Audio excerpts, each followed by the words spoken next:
আসসালামু আলাইকুম প্রিয় বন্ধুরা, কেমন আছেন সবাই? সবাইকে শুভ সকাল।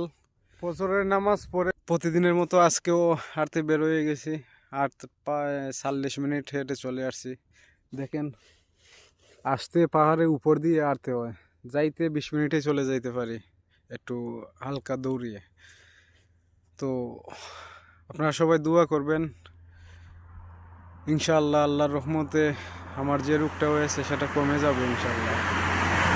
আল্লাহ চাইলে সব কিছুই করতে পারেন, আল্লাহ সর্বশক্তিমান।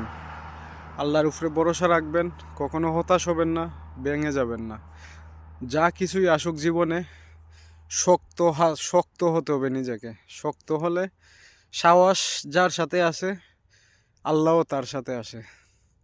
সাহস রাখতে হবে আপনাকে, সাহসী সব কিছু, ভেঙে যাবে না। আমাকে ডাক্তার বলছে প্রতিদিন 1 ঘন্টা হাঁটার জন্য, সকালে বিকেলে 1 ঘন্টা হাঁটার জন্য।